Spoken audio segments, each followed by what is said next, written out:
Bonjour, aujourd'hui à ce partage d'Évangile. Aujourd'hui, nous allons nous arrêter à l'Évangile de Matthieu et je vais vous le présenter un peu plus longuement tout à l'heure, mais acclamons la parole de Dieu aujourd'hui. Jésus, le roi des rois, c'est Jésus, le bon pasteur. Alléluia, Alléluia, Alléluia, Alléluia,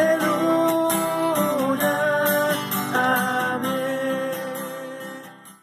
En ce temps-là, Jésus disait à ses disciples, « Ce n'est pas en me disant « Seigneur, Seigneur » qu'on entrera dans le royaume des cieux, mais c'est en faisant la volonté de mon Père qui est aux cieux. Ce jour-là, beaucoup me diront, « Seigneur, Seigneur, n'est-ce pas en ton nom que nous avons prophétisé, en ton nom que nous avons expulsé les démons, en ton nom que nous avons fait beaucoup de miracles? » Alors je leur déclarerai, « Je ne vous ai jamais connus.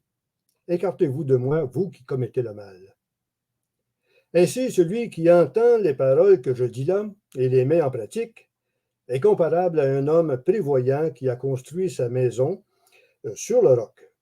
La pluie est tombée, les torrents ont dévalé, les vents ont soufflé et se sont abattus sur cette maison. La maison ne s'est pas écroulée, car elle était fondée sur le roc. Et celui qui entend de moi ces paroles sans les mettre en pratique est comparable à un homme insensé qui a construit sa maison sur le sable. La pluie est tombée, les torrents ont dévalé, les vents ont soufflé et sont venus battre cette maison. La maison s'est écroulée et son écroulement a été complet.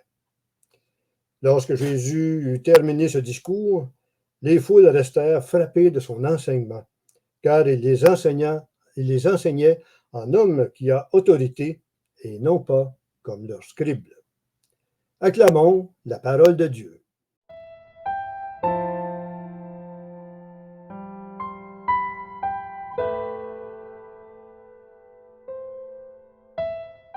D'abord, au tout départ, il convient de situer un peu ce texte que nous venons de lire. Il est tiré de Matthieu, le chapitre 7, versets 21 à 29, et il est la conclusion du discours sur la montagne, laquelle commence au chapitre 5. Et le cœur de ce texte tient tout dans cette phrase, « Celui qui entend ces paroles et les met en pratique, voilà une personne avisée, prévoyante, qui bâtit sur le roc et non sur du sable. » Entendre ces paroles et les mettre en pratique, notons-le bien, c'est faire la volonté de Dieu. Et quelles sont ces paroles? Ce sont toutes celles qu'il a dites au chapitre 5, 6 et 7 qui précèdent, dont en voici quelques-unes, histoire de nous remettre un petit peu ces paroles à l'esprit. D'abord, ça commence avec les béatitudes. Dans ces béatitudes, il nous dit « Heureux ceux qui ont une âme de pauvres, les doux, les affligés, les affamés de justice, les miséricordieux, les cœurs purs, les artisans de paix. » Plus loin, « Vous êtes le sel de la terre, vous êtes la lumière du monde. » Et encore, « Aimez même jusqu'à vos ennemis. Soyez miséricordieux, pardonnez-vous les uns aux autres, faites la charité, priez et jeûnez dans le secret.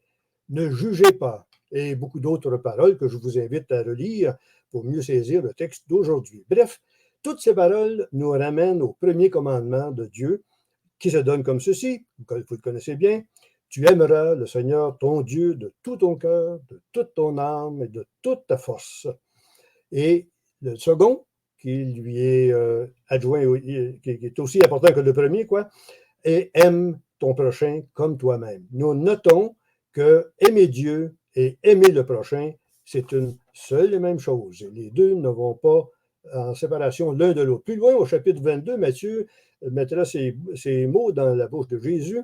« Qui prétend aimer Dieu qu'il ne voit pas et qui n'aime pas son frère qu'il voit est un menteur. » C'est au chapitre 22.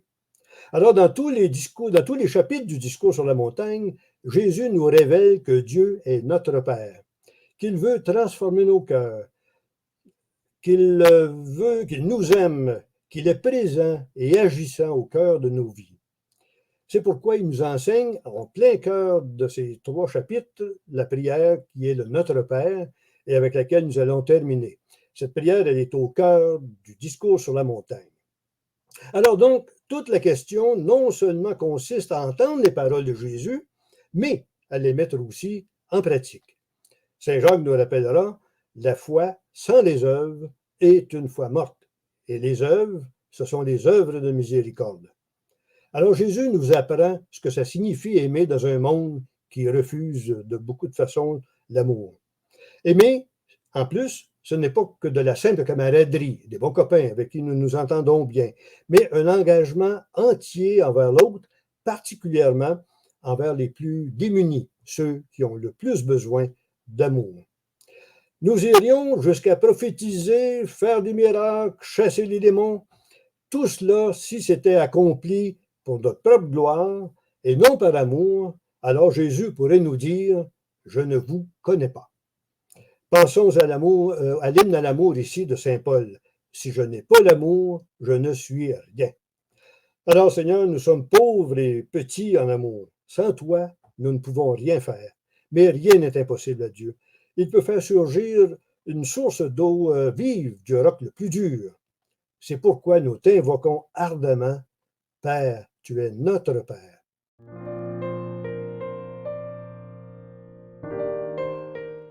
Alors je vous propose cette prière que Jésus lui-même qui nous a apprise et qui est au cœur de ce que nous venons de dire. Notre Père, Papa, qui es aux cieux et ici près de nous, que ton nom soit sanctifié, que ton règne vienne dans nos cœurs et dans notre monde aujourd'hui, que ta volonté s'accomplisse sur la terre et en chacun de nous comme au ciel. Donne-nous aujourd'hui et chaque jour la nourriture dont nous avons besoin, c'est-à-dire toutes les grâces dont tu veux nous combler pour faire de nous les témoins de ton amour. Pardonne nos offenses, si nombreuses, comme nous pardonnons aussi à ceux et celles qui nous ont offensés. Et ne nous laisse pas entrer en tentation, mais délivre-nous du mal. Amen. Alléluia.